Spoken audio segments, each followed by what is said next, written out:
Nik hemen 1880ean jarri ginen, jarri ziren martxan, neren atxonan ate, ni naiz laugarrengo generazioa, hasi eske pentsa. Orduan, hementxe gabiltza, lan da lan, betiko martxan, eta, gauzak ondo egiten, nik hoi espero, baina, ondo.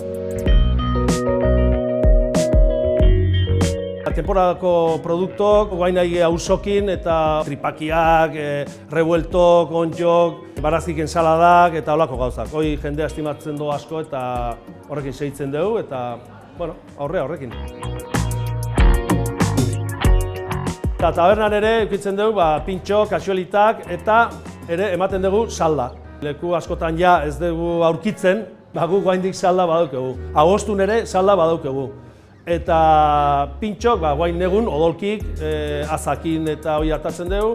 Eta beste produktua asko estimatzen duela jendea die gamba gabardina.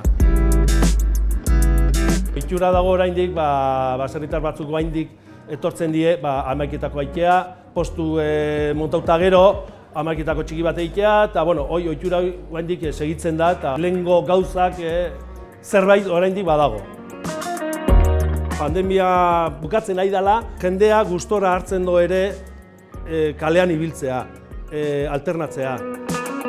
Poteoa ez dela lehen bezalakoa, baina nik uste dana etorriko dela. Jendea gogokin dago, jendea ibiltzeko kalen, tabernatan, konsumitzea, afaritxo bat eiteka, informala, serioa, egongo da, etorriko da.